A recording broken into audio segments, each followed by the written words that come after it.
நீ उर्दू कविஞன் उमर கயாமின் கவிதையா ஹே ஹே ஹே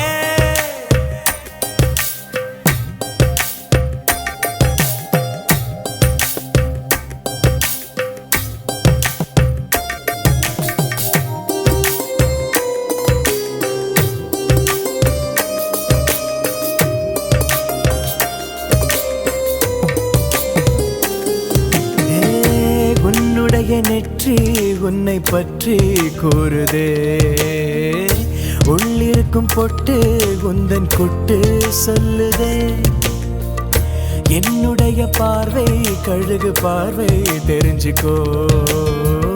எனக்கு இருக்கும் சக்தி பராசக்தி புரிஞ்சுக்கோ கால் கொலுசு தான் கலக்குது